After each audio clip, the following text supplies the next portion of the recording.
ठाकुर जी की मधुर नौका विहार। ठाकुर जी ने ऐसी मधुर लीला के संग किशोरी जी को अपनो रूप लखायो। ऐसो ना है कि किशोरी जी जाने ना है। ठाकुर जी यदि कभी मिल जाएं, किशोरी जी यदि कभी मिल जाएं, तो पहचान कैसे करोगे? कभी श्यामा जी सामने यदि रूप बदल के आ गए, ठाकुर जी आ गए, कैसे पहचानोगे कौन है? क्या ठाकुर जी को पहचानी ना किशोरी जी? और यदि नहीं पहचानी तो ये तो असंभव है। लाल जी की सबसे बड़ी पहचान है उनके श्री चरण कमल, दोनों उनके ही। यदि किशोरी जी सामने आ जाएंगे, ठाकुर जी सामने आ जाएंगे, रूप बदल के भी आएंगे, तो रूप से नहीं पहचान पाओगे, नेत्रन से नहीं पहचान पाओगे, आदि किसी भी भाव से आप उनको नहीं पहचान सकते। आप कहोगे वो इतने सुंदर होंगे कि उनको देख के मूर्छा सी होने लगे। संसार में आज भी ऐसे लोग हैं, उनको देख के सामान्य संसारी लोगों को मूर्छा जैसी होती है। हम लोगों को नहीं होगी, क्योंकि हम ऐसे रस में डूबे हुए हैं कि हमें संसार का सौंदर्य हमको मूर्छा की अवस्था में नहीं ले जाएगा। लेकिन हमने ऐसे कई लोग देखे हैं, बड़े बड़े सौंदर्य को देख करके उनको मूर्छा जैसी होने लगती है। तो स्वरूप से तो नहीं पहचान पाओगे, चाल ढाल से, खूब सुंदर चाल चलने वाले भी लोग हैं, कैसे पहचानोगे?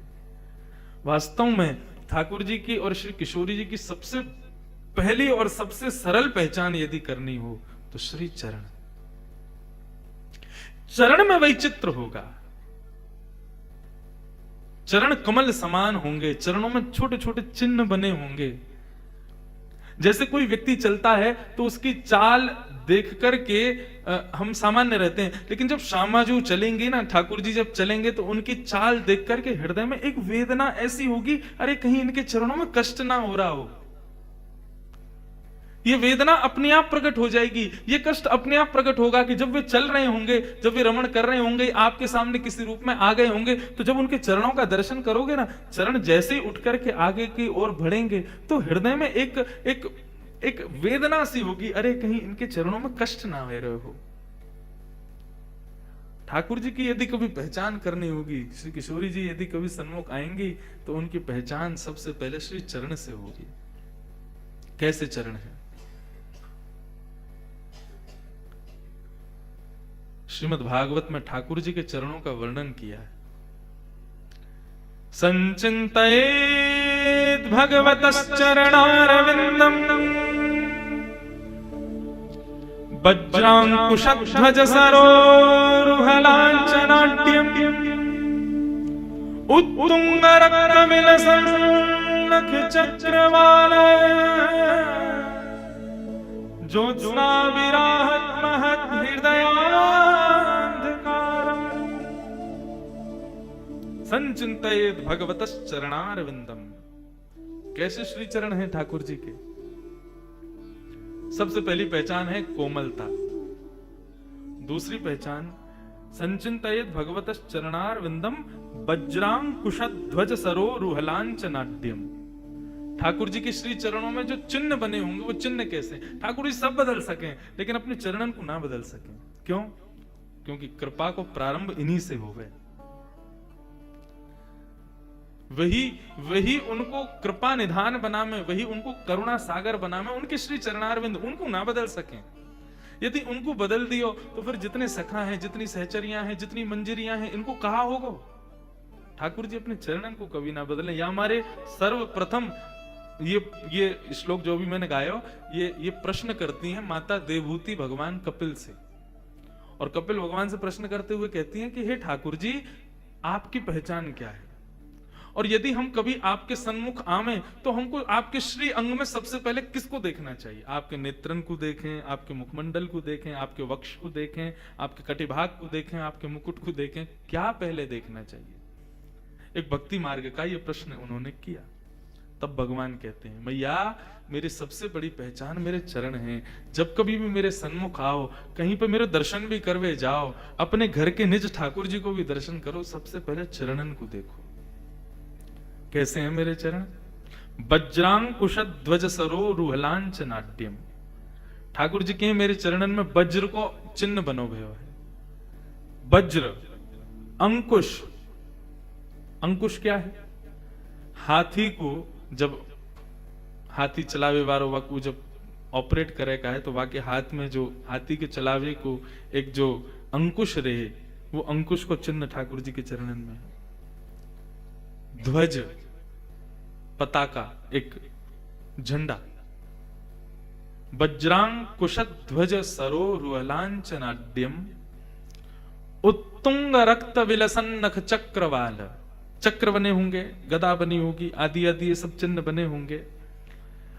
और ये सब तो ठाकुर जी के तलवे में होंगे, लेकिन जो ऊपर का भाग है उसमें पहचान होगी ठाकुर जी के श्री नख। हमारे जैसे निष्ठुर, हमारे जैसे कठोर नख है ना, ऐसे श्यामाजू के, ठाकुर जी के जो नख हैं वो कठोर नहीं होंगे।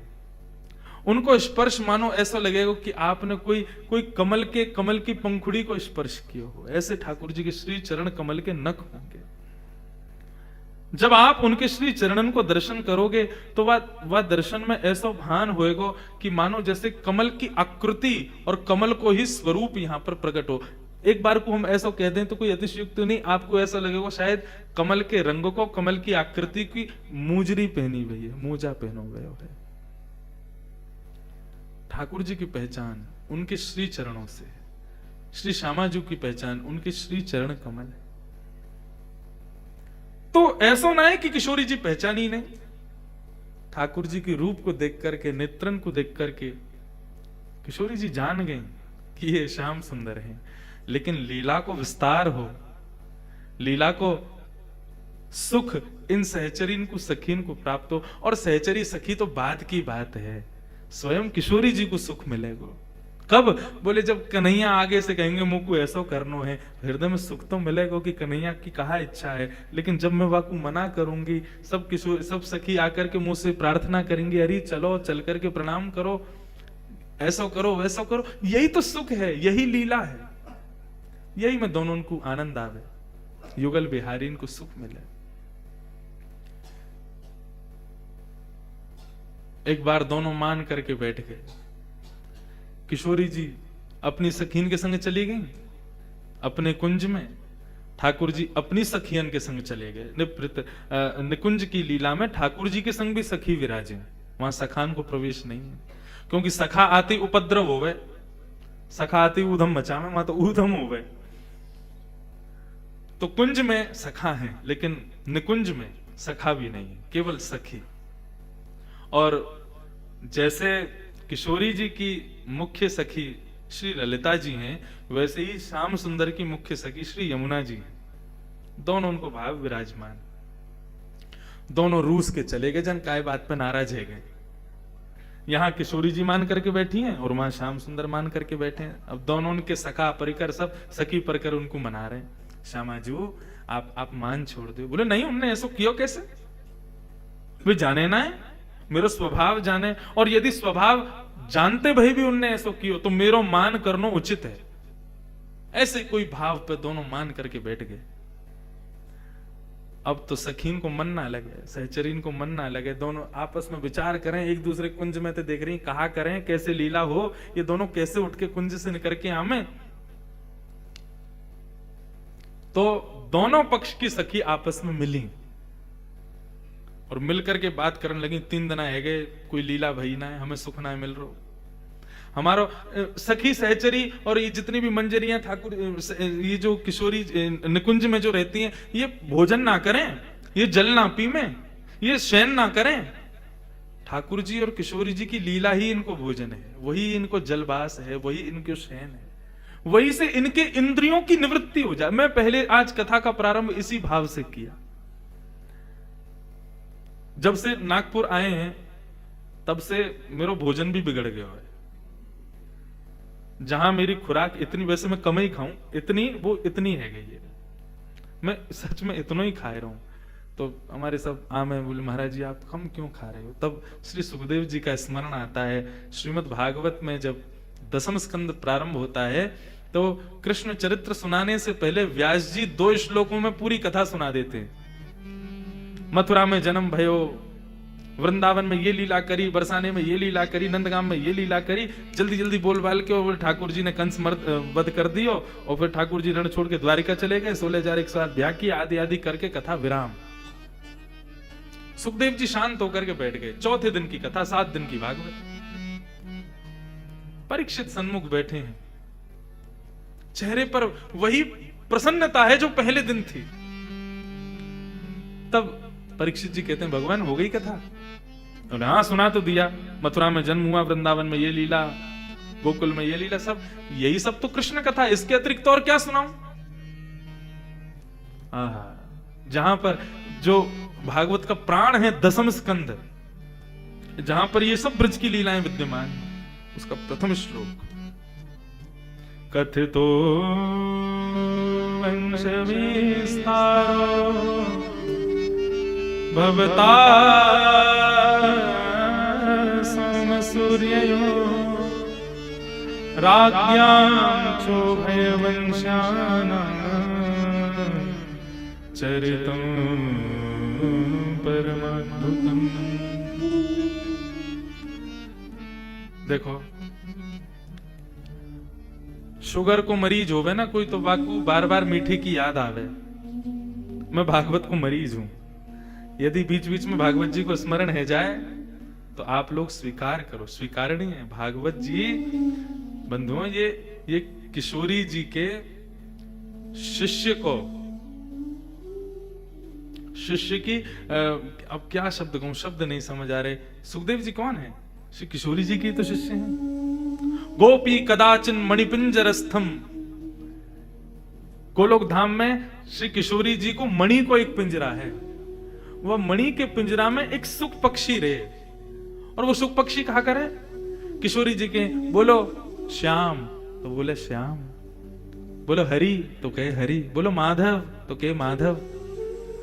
किशोरी जी के अब यही को दोहराते रहे, तो दिन रात किशोरी जी को कीर्तन सुनावे ठाकुर जी के नाम को, कृष्ण दामोदर गोविंद गोपाल माधव मधुसूदन, और जो जो नाम बोले वो स्वरूप किशोरी जी के भाव में प्रकट है जाए। गोविंद जैसे ही कहे तो गैयान के मध्य में कन्हैया खड़े हैं, किशोरी जी को दर्शन है जाए।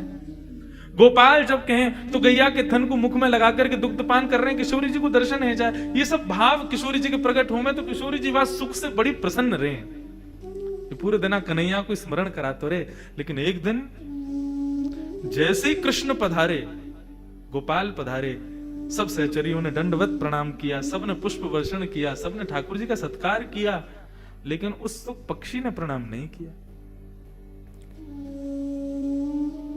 ठाकुर जी जब चले गए तब किशोरी जी उस सुख पक्षी को देखती हैं और उससे कहती हैं, तेने कन्हैया पधारे उनको प्रणाम क्यों नहीं किया?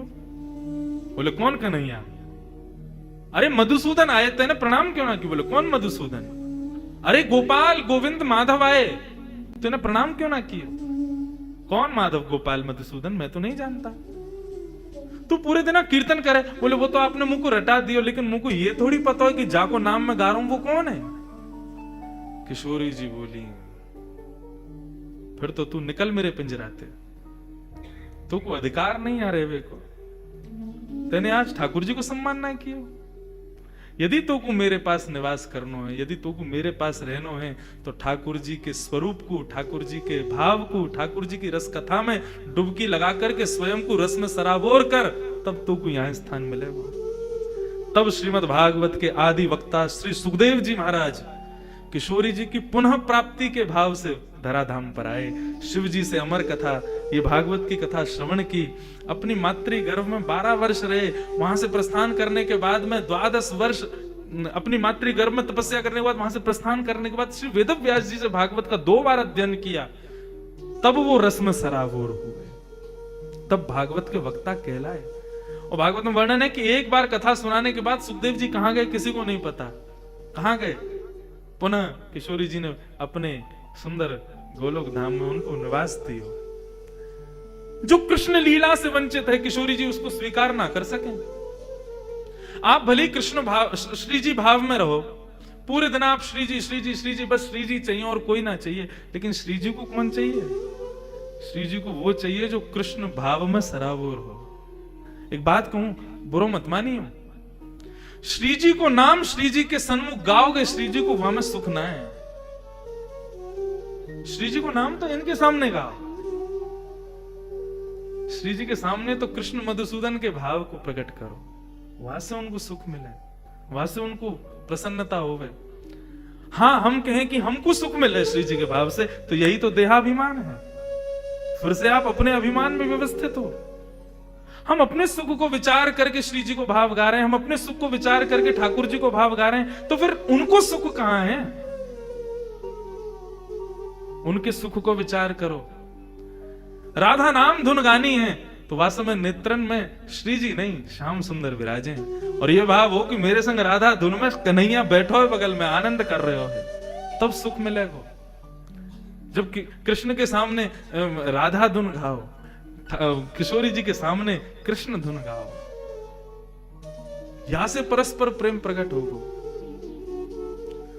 तो मैं बता रहा हूं कि मैंने भोजन क्यों कम कर दिया। सुनो, परीक्षित जी महाराज कहते हैं बहुत सुंदर बात, सुनने योग्य, श्रोताओं के जानने योग्य बात। पिबंतम त्वं मुखाम्भोज च्युतम हरि कथामृतम।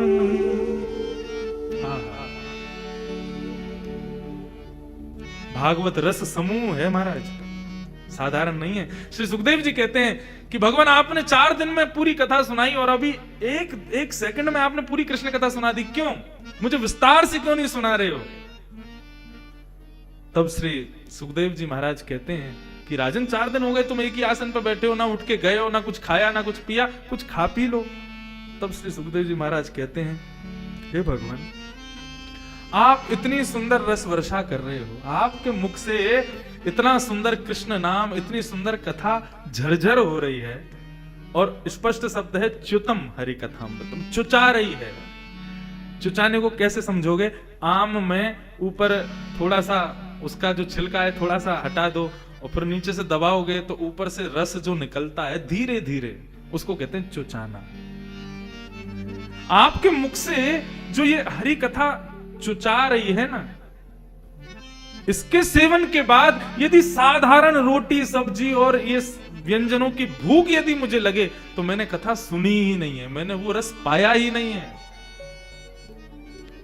आप जो ये कृष्ण नाम रस सुना रहे हो, कृष्ण कथा सुना रहे हो, इसके सुनने के बाद में संसार के सामान्य वस्तु की भूख नष्ट हो गई है, मेरी इच्छा नष्ट हो गई है, मुझे खाने की इच्छा नहीं है। इस रस के आगे वो सब फीके हैं। ऐसे ही बंधु, ये जो रस वर्षण है, रस भाव है, इसके आगे कोई इच्छा नहीं है। लेकिन कुछ कुछ बातें जो बताई गई हैं श्री किशोरी जी के भाव में, श्याम सुंदर के भाव में, उनको विशेष ध्यान रखो। और आज नौका विहार उत्सव है लाल जी का, परंतु आज सबका भाव था कि महाराज एक गोप गीत थोड़ा सा आपको सुनाना है। आज लाल जी को सब साज और जितने भी खिलौना है ये सब आज प्रस्थान कर रहे हैं बद्रीनाथ, और इन सबन की ट्रेन है अभी 9 बजे की। तो ठाकुर जी रात के 1-2 बजे है, चलो फिर तो कोई बात ही नहीं है। तो वो गोप गीत एक विरह भाव में एक भक्त ने गाया है, आज उस भाव से ठाकुर जी को हम लोग रिझा लें, मना लें, और इस किशोरी जी के मधुर चरितामृत में मध्य में वो गोप गीत भी आ जाए, जो कि सार सर्वस्व श्री श्याम सुंदर के जितने भी उपासक संत वृंद हुए, सबका हृदय प्राण है ये गीत। और मेरे पास जो ये लाल जी विराज रहे हैं, या अपने चरणों में जो इन्होंने मुझे विराजमान किया, वो इसी भाव से विराजमान किया है। वैसे मैं ज्यादा अपनी कथाओं में भी नहीं गाता, ज्यादा ठाकुर जी के सन्मुख भी नहीं गाता, लेकिन यहाँ तो माई किशोरी जी को राज, किशोरी जी राजा बन के बैठी हैं, तो शायद उनको भाव है श्रवण को, इसलिए ये भाव गा रहा हूं। बंधु, बहुत धीर गंभीर होकर के एक एक शब्द को समझिएगा, सुनिएगा। बीच बीच में मुझे लगेगा तो मैं उसका भाव वर्णन भी करूंगा, आइए मधुर भाव से सब लोग गाओ। एक बात बस स्पष्ट कर दूं, ये विरह का भाव है। इस विरह भाव को ठाकुर जी के श्रृंगार में, भोग में, शयन में, उत्थापन में कभी मत गाना। क्यों? लाल जी रोने लग जाते हैं। और लाल जी को यदि हमारे किसी भाव से रुदन, और केवल यही भाव नहीं, विरह भाव कभी भी ठाकुर जी के उत्सवों में और ठाकुर जी के किसी भी सेवा के मध्य में नहीं गाना चाहिए। ये पद भी महाराज ठाकुर जी के, ये पद भजन नहीं है, ये साधारण नहीं है। ये जो पद जो रसिकाचार्यों ने गाए हैं ना, ये ठाकुर जी के भाव को केंद्र में रखते हुए गाए हैं। हम जैसा गाते हैं ठाकुर जी वैसे हो जाते हैं। इसलिए कभी श्रृंगार या किसी उत्सव या शयन या उत्थापन के समय पर ये पद मत गाना। कहीं पता चली ठाकुर जी सुबह उठाए और आप गाने लग गए, उठते ही ठाकुर जी रोने लग जाएंगे। कहीं आप श्रृंगार करो और ये पद सुनने लगो, ठाकुर जी उतार के सब फेंक देंगे। इसलिए जब सहज ठाकुर जी विराज रहे हो, कुछ ना कर रहे हो, तब ये पद गाना। श्री चतुर्भुज दास जी ने गिरिराज जी को स्मरण करते हुए इस भाव को गाया है, इस पद को गाया है। मेरो प्राण सर्वस्व कन्हैया, मेरो प्राण सर्वस्व लाला, जो आप सबके मध्य में विराज रहे हो है, वो यही पद से मेरे पास आयो है। इसलिए इस पद को हम गाएंगे और बड़े भाव से सब लोग श्रवण करना। ठाकुर जी ने इस पद को वरदान दिया है, जो कोई भी इस पद को गाएगा नित्य, लेकिन समय का ध्यान रख के। और तुम्हारो गावे को मन करे, ठाकुर जी के सामने मत गाओ, एकांत में जाके गाओ। विरह का भाव है ना, संयोग में मत गाओ, वियोग में गाओ। गोवर्धन वासी सांवरे, गोवर्धन वासी सांवरे, गोवर्धन। बताओ कहा भाव आया मन में? कल लाल जी प्रस्थान कर रहे हैं ना, तो किशोरी जी गा रहे हैं, लाला 3 दिन तक विराजे, खूब उत्सव कियो, हमसे ब्याह रचा लियो, समधन बना ली, नहीं बधाई ले ली, सब कर लियो, अब कल प्रस्थान कर रहे हो। मानो किशोरी जी पुनः आगमन के भाव से आज कोई बोलो मुंह से कि महाराज जी हमारे यहाँ ये नहीं कहते कि हम कल जा रहे हैं, हम कह रहे हैं हम फिर आएंगे। तो उसी भाव से ठाकुर जी के मध्य हम प्रणाम कर रहे हैं। किशोरी जी कह रही हैं, कल को कथा को समय सुबह है 9 बजे से, ध्यान से आइयो, ठीक है? अब पद गाओ। गोवर्धन वासी सांवरे, गोवर्धन वासी सांवरे, प्यारे तुम बिन रहो न जाओ, प्यारे तुम बिन रहो न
श्याम सुंदर, आप जब गोवर्धन पर्वत पर जाकर के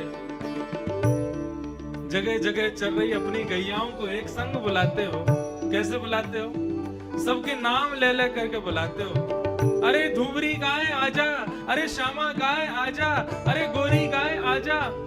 जब आप अपने रसिक रसीली बोलनी, कैसी बोलनी जहां में रसिक जन डूब जाए, ऐसी बोलनी से जब ऊंची टेर में गैयान को बुलाओ और आपके पास स्वर को सुन करके पूंछ उठा करके गैया दौड़ी चली आवे आपके पास, आकर के अपनी जिह्वा निकाल करके आपको चाटन लगे, प्रभु वह दृश्य को देखने के काजे नैन तरस गए हैं। कब वो दर्शन होगा कि आप या गिरी कंदरा पर विराजमान होकर के फिर से गैयान को बुलाओगे, हमको सुख प्रदान करोगे। हे गाय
जब से आप इन नेत्रन से दूर गए हो, तब से कोई भी वस्तु में हमारी रुचि खत्म जैसी है गई। कोई सुंदर वस्त्र ला करके दे तो अंग पर मानो शोभा ही ना दे, कोई सुंदर भोजन ला करके देवे तो मानो ऐसा लगे कि जीव की इच्छा ना है।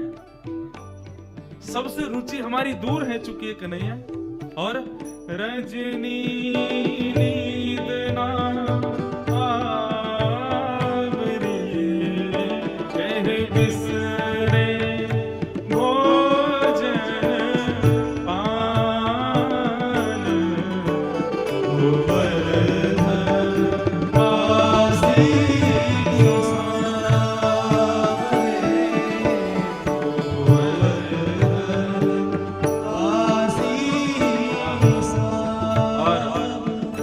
पंक्ति तो इस पद के प्राण है। इस पंक्ति में सब गाना दर्शन दो नैना तपे, वचन सुनने को कान। दर्शन दो नैना और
बात है, तुम सामने हो जो मेरे, फिर किस बात की कमी है, किसी और वस्तु की अब परवाह भी नहीं है। उसी भाव का ऐसा कहते हैं उद्गम स्थान है ये पद। श्री चतुर्भुज दास जी कह रहे हैं क्या, मने अभिलाषा यह रहे, लगे न नैन निमेष। मन अभिलाषा यह रहे, लगे न कब ये पलके ना गिरे, ओ एक टक देखूं आवते, नटवर नागर भेष, गोवर्धन वासी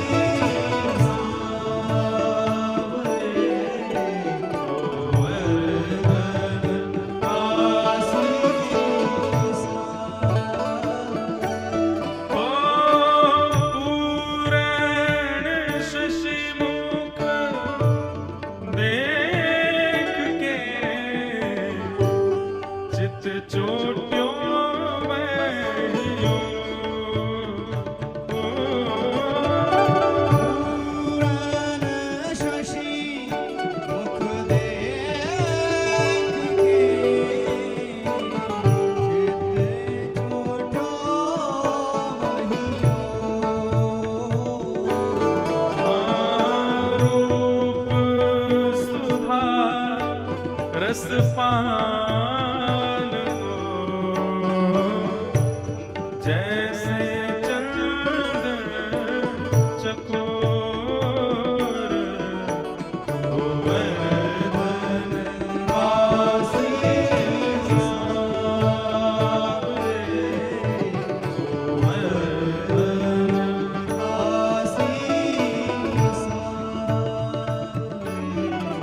आलोक लाज विधि वेद के, छाण सवई विवेक। लोक लाज विधि वेद के, शाणे समाई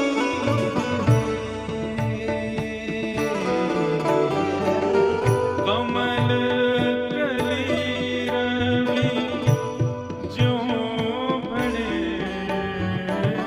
छिन छिन प्रीति विशेष, गोवर्धन वासी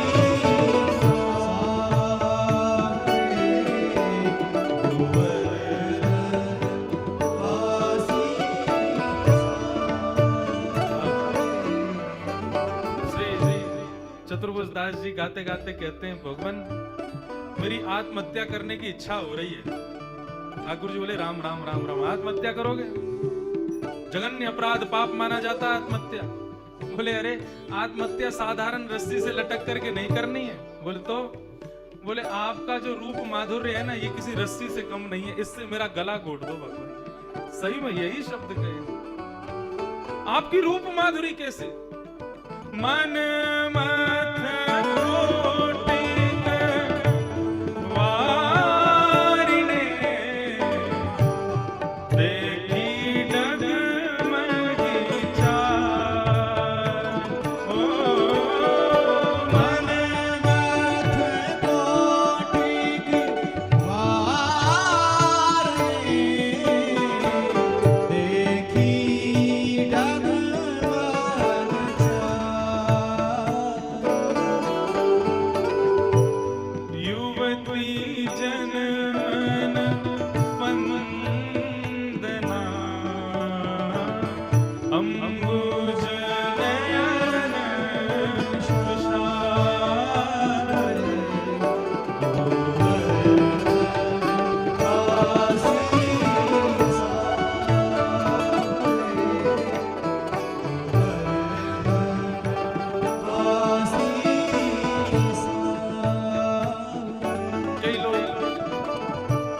प्रश्न करते हैं, महाराज जी लाल जी के नेत्र नीचे झुके क्यों रहते हैं? ठाकुर जी सदैव ऐसे क्यों निहारते हैं? आप इनके नेत्रों को ऊपर क्यों नहीं कर देते? नाथ द्वार में श्री जी बाबा नीचे नजर करके क्यों खड़े हैं? उसके पीछे कारण क्या है? बहुत कारण है। एक कारण ये बताया जाता, ठाकुर जी उसी को देखते हैं जो चरण में शरणागत हो। एक भाव ये बताया जाता है कि हम नीचे इसलिए देख रहे हैं, बोले हमारो काम उनसे है जो बेचारे नीचे पड़े हैं, उनको उठा रहे हैं या हमारे खोज रहे हैं, नीचे कोई पड़ो तो ना, या हमारे नीचे देख रहे हैं। एक भाव में अपने मन को ऐसा बताऊं कि लाल जी जब से वृंदावन छोड़ के गए हैं, सामने राजस्थान में विराज रहे हैं, दुनिया भर के दर्शनार्थी हमें, सो ठाकुर जी ने नीचे नजर कर ली है। क्यों? बोले इन दर्शनार्थी में यदि कोई ब्रजवासी आ गए और मैंने कहीं ब्रजवासी को देख लियो तो मेरो जावे को मन कर जाएगा। या हमारे ठाकुर जी नीचे नजर करके बैठे हैं। कहीं कोई ब्रजवासी दिख गया तो मेरे आंखन के आंसू रुक नहीं पाएंगे, मेरा मन करेगा कि मैं ब्रज में जाऊं। या हमारे ठाकुर जी नीचे नजर करके बैठे हैं। लेकिन वास्तविक भाव क्या है? बोले ठाकुर जी ने अपने नेत्र नीचे यूं कर रखे हैं, बोले कि लोगन में सामर्थ्य ना है मेरे कटाक्ष को सहन करवे की। यदि मैंने ऊंची नजर करके कोई को देख लियो तो सामने खड़ो भयो, कहीं मूर्छित नहीं है जाए, कहीं वाको जीवन यही नष्ट नहीं है जाए, यही अंत नहीं है जाए। इसलिए ठाकुर जी नीची नजर करके हम पे कृपा कर रहे हैं। बोले इन नेत्रन से ब्रज की गोपी ना बच पाई, इन नेत्रन के कटाक्ष से ब्रजवासी ना बच पाए, पूतना अघासुर बकासुर जैसे राक्षस ना बच पाए, तो सामान्य मानव कैसे बचेगा? तो ठाकुर जी ने अपने नेत्र नीचे कर लिए।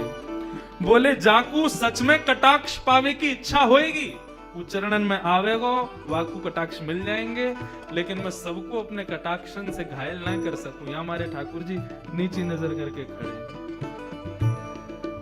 मन मत कोटिक वारिणे देखी डगमगी चाल। एक कन्हैया जो तुम बाकी अदा से चलो ना, तो वह चाल को देख करके ऐसा लगे कि मैं तुम्हारे ऊपर करोड़ों करोड़ों सूर्य चंद्रन की नौछावर दे दूं। इतने प्यारे लोगो कृष्ण। युवती जनमन फंदना, ये जितनी भी ब्रज की गोपी हैं, इन सबन के गले में तुमने एक फंदा डाल रखो। काहे को? बोले अंबुज नयन विशाल, आपके जो ये नेत्र हैं विशाल बड़े बड़े, इनके कटाक्षन से आपने ऐसी स्थिति कर रखी है। हे भगवान मुंह पे कब करोगे आप? कुंज भवन क्रीड़ा करो, सुख निधि मदन गोपाल। कुंज भवन क्रीड़ा करो, सुख निधि मदन गोपाल। और जब आप कुंज में क्रीड़ा करो ना, तो वह कुंज को एक पुष्प मोकू बना दियो। श्री चतुर्भुज दास जी कह रहे हैं वह को एक पुष्प मोकू बना दियो। ठाकुर जी बोले क्यों? वह कुंज को पुष्प क्यों बनना है तो को? चतुर्भुज दास जी कह रहे हैं हम वृंदावन मालती, तुम भोगी भ्रमर भुवन,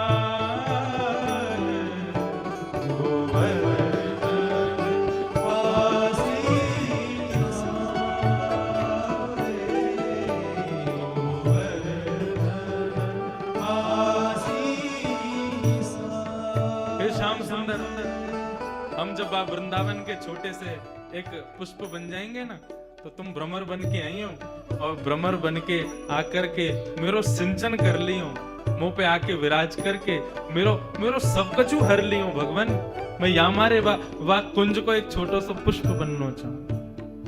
यह रट लागी लाढ़िले जैसे चालत मोर, रट लागी लाड़ले जैसे चालत मोर। प्रेम नीर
रहे हैं, यह रट लागी सांवरे जैसे चातक मोर। चातक पक्षी जो होता है ना, वो जब बोलता है तो उसके मुख से आवाज का जो स्वर होता है ऐसा सुनने में लगता है बोल रहा हो प्यासा हूं, प्यासा हूं, प्यासा हूं। जब चातक बोलता है तो ऐसा लगता है कोई कह रहा है प्यासा हूं। जब वो चिल्लाता है तो बाकी के पक्षी उसको बड़ा डांटते हैं, पूरे दिन चिल्लाता रहता है प्यासा हूं, प्यासा हूं, प्यासा हूं। क्यों नहीं पी लेता? ये नदियां बह रही हैं, पोखर तालाब भरे, इनको पी ले जाके। चातक कहता है नदियों से मेरी प्यास नहीं बुझेगी। ये जो पोखर तालाब जिनसे तुम अपनी प्यास बुझाते हो उससे मेरी प्यास नहीं बुझेगी। तो बोले कैसे प्यास बुझेगी? बोले जब शाम घटा आएगी, काले काले बादल आकाश में गर्जना करेंगे, और जब गर्जना करके आपस में मिलकर के जब वर्षा फैलाएंगे, स्वाति का पहला जल जब गिरेगा, और तब मैं अपनी चोंच खोल करके जब उसका पान करूंगा, तब मेरी प्यास बुझेगी। पक्षी कहते तो फिर मर जा प्यासो, जब तक वर्षा ना आवेगी तो प्यासे ही बैठो रहेगो, हमें परेशान करते रहेगो। श्री चतुर्भुज दास जी कह रहे मैं भी उस चातक की तरह प्यासा हूं कन्हैया। किसके लिए प्यासा हूं? प्रेम नीर वर्षा रहे नवघन नंद किशोर। हे नंद किशोर, आप प्रेम की जो धारा अपने से प्रकट करो ना, अपनी रूप माधुरी से, अपनी वचन माधुरी से, अपनी लीला माधुरी से। वही हमारे लिए वो नीर है जहाँ से हमारी प्यास बुझे, जहाँ से हमारी तृष्णा मिटे, जहाँ से हमारो सब कष्ट दूर रह जाए। हे कन्हैया, आकर के वाकु वर्षाओ ना, हम प्यासे हैं कन्हैया, हमारी प्यास बुझाओ ना। हमारी तृष्णा विचलित है रही है कन्हैया, वाकु तृप्त कर दो। तब अंतिम भाव कहते हैं युग युग अविचल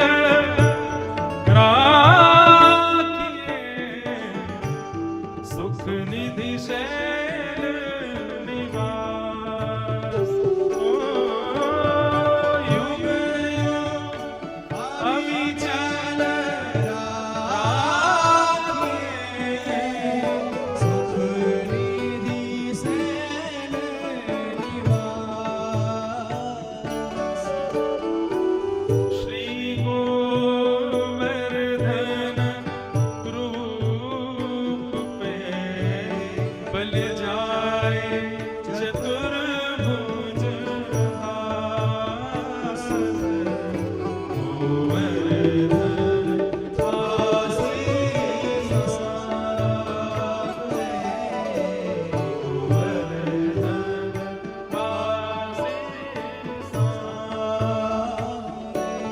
प्यारे तुम बिन रहो न जाए।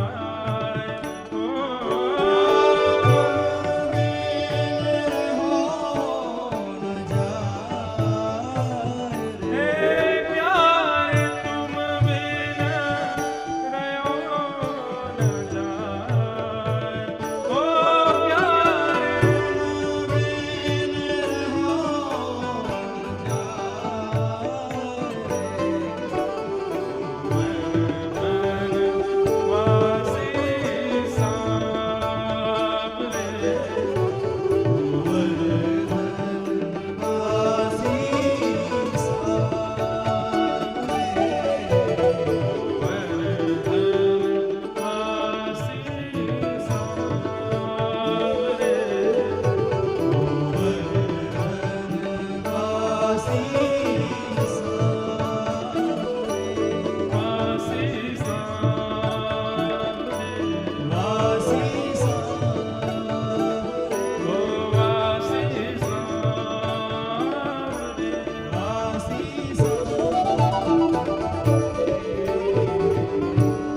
श्री गोवर्धन नाथ की, गिरिराज धरण की जय। श्री वृषभानुनंदिनी श्री राधा रानी की जय। ये भाव श्री चतुर्भुज दास जी विरह से कातर होकर के पूरे गिरि पर्वत पर भ्रमण करते हुए गा रहे थे। हे नाथ, आप कहाँ हो? प्रकट है जाओ। जो भी भाव मन में आता है उसको गा करके अपनी वेदना ठाकुर जी को सुना रहे हैं कि मैं कैसे तड़प रहा हूं आपसे मिलने के काजे। जैसे चातक मोर, जैसे चातक जल के लिए तड़पता है। हे भगवान, आपकी रूप माधुरी मेरे गले में डोर की फांस डाल के चली गई है, और ऐसी फांस डाल के गई है कि ना तो मैं जी पा रहा हूं ना मैं मर पा रहा हूं। हे नाथ, या तो प्रकट है करके मेरे प्राणन को हरण कर लो। दर्शन को ने ना तपे, वचन सुनन को कान, मिलवे को ही रात पे, ही के जीवन प्राण। मेरे सर्वांगीण अंग की इच्छा है कि वे आपको आस्वादन करे। हे कन्हैया, आकर के मुंह पे कृपा करो। जब श्री चतुर्भुज दास जी इस भाव को गा रहे थे और उनकी विरह वेदना ऐसी हुई कि जिस शिला पर वे बैठे थे वो शिला प्रेम विगलित होने लगी। ठाकुर जी से सहा नहीं गया श्री चतुर्भुज दास का ये विरह। इतने में ही श्री गोवर्धन गिरी कंदरा के मध्य में त्रिभंग लली श्री गोवर्धन नाथ प्रकट हो गए और प्रकट होकर के दौड़ करके गए और जाकर के चतुर्भुज दास को अपने हृदय से लगा लिया। हृदय से लगा करके ठाकुर जी ने अपने प्रेम आश्रुओं से चतुर्भुज दास के हृदय की तपन को बुझाया। उसका अंग, उनका अंग जो प्रेम विरह में विगलित हो रहा था, प्रेम विरह की ज्वाला में जल रहा था, ठाकुर जी ने अपने प्रेम नीर से उसको शांत किया। और चतुर्भुज दास जी को तो सब कुछ दे ही चुके थे। चतुर्भुज दास जी से बोले, चतुर्भुज दास, आज तोय नहीं मैं तेरे या पद को एक वरदान दूं। जो कोई भी मेरो स्मरण करके या पद को नित्य गान करेगो, वाकु अपने संपूर्ण जीवित अवस्था में मेरो प्रत्यक्ष दर्शन होगो। मैं निश्चित ही वाके पास जाऊंगा, वाके सन्मुख जाकर के अपने रूप को दर्शन वाकु कराऊंगा। ये सामर्थ्य या पद को मैं प्रदान करूं जो तेने गायो। ये पद को सामर्थ्य ठाकुर जी ने प्रदान की और इसी पद की देन है ये लाल जी जो पधारे। इस पद के गान के बाद ही ठाकुर जी ने इस दास पर, इस तुच्छ प्राणी पर कृपा की और अपनी सेवा करने का सौभाग्य दास को प्रदान किया। हमारे आचार्य श्रीमद रामानुजाचार्य महाराज जैसे उनको गुरु मंत्र मिला ना, तो भक्तमाल जी कहती हैं, गोपुर वे आरूढ़ उच्च स्वर मंत्र उच्चारो। हमारा जो गुरु मंत्र है, गुरु मंत्र का भाव होता है कि उसको गोपनीय रखो, सबको बताओ मत। लेकिन श्रीमद रामानुजाचार्य जी महाराज जिस आचार्य परंपरा में दास दीक्षित है, रामानुजाचार्य जी को जब गुरु मंत्र प्राप्त हुआ तो अष्टाक्षर प्राप्त करते ही वो गोपुरम पे चढ़ गए और गोपुरम पर चढ़ के जोर जोर से अपना गुरु मंत्र गाने लगे। तो गुरुजनों ने डांटा, बोले रामानुजाचार्य क्या कर रहे हो ये तुम। रामानुजाचार्य नीचे उतर के आए, क्षमा मांगने लगे, कान पकड़ने लगे, बोले भगवान मुझे क्षमा कर देना, मैंने आपकी आज्ञा का अनादर किया, गुरु मंत्र को सबको सुना दिया, लेकिन मैं क्या करता।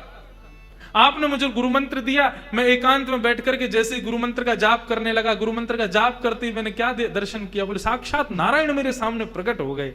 तो जैसे ही नारायण मेरे सामने प्रकट हुए, मैंने उनको प्रणाम नहीं किया, मैं दौड़ करके गया गोपुरम पे, जाके पूरा श्लोक सबको सुना दिया। क्यों? अरे आपने इतनी बढ़िया चाबी दी है जिसको लगाते ही ठाकुर जी प्रकट हो जाते हैं, वो मैं अपने पास सीमित कैसे रखूं, मैं तो पूरी दुनिया को सुना दूंगा ताकि सब ठाकुर जी को प्रकट करके सब उनका दर्शन कर लें।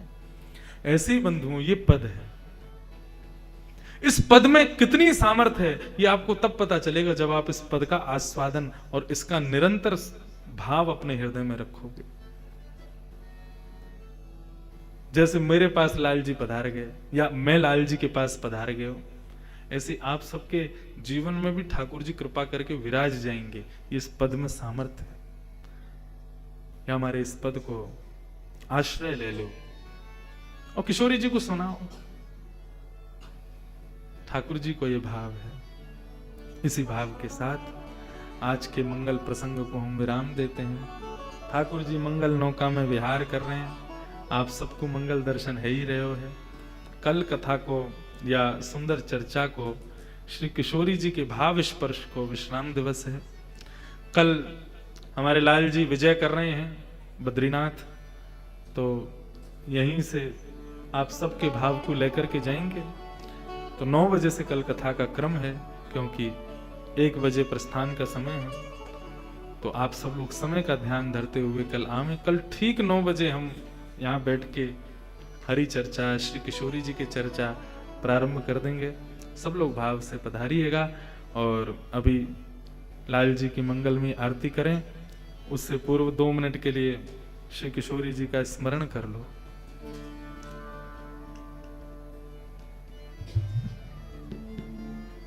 हमारो धन राधा श्री राधा श्री राधा, हमारो धन राधा श्री राधा श्री राधा, हमारो धन राधा श्री राधा श्री राधा, हमारो धन राधा श्री राधा श्री राधा, जीवन धन राधा राधा राधा राधा राधा, जीवन धन राधा राधा राधा राधा राधा, परम धन राधा राधा राधा राधा राधा, परम धन राधा राधा राधा राधा राधा, परम धन राधा राधा राधा राधा राधा, परम धन राधा राधा राधा राधा, हमारो धन राधा श्री राधा श्री राधा,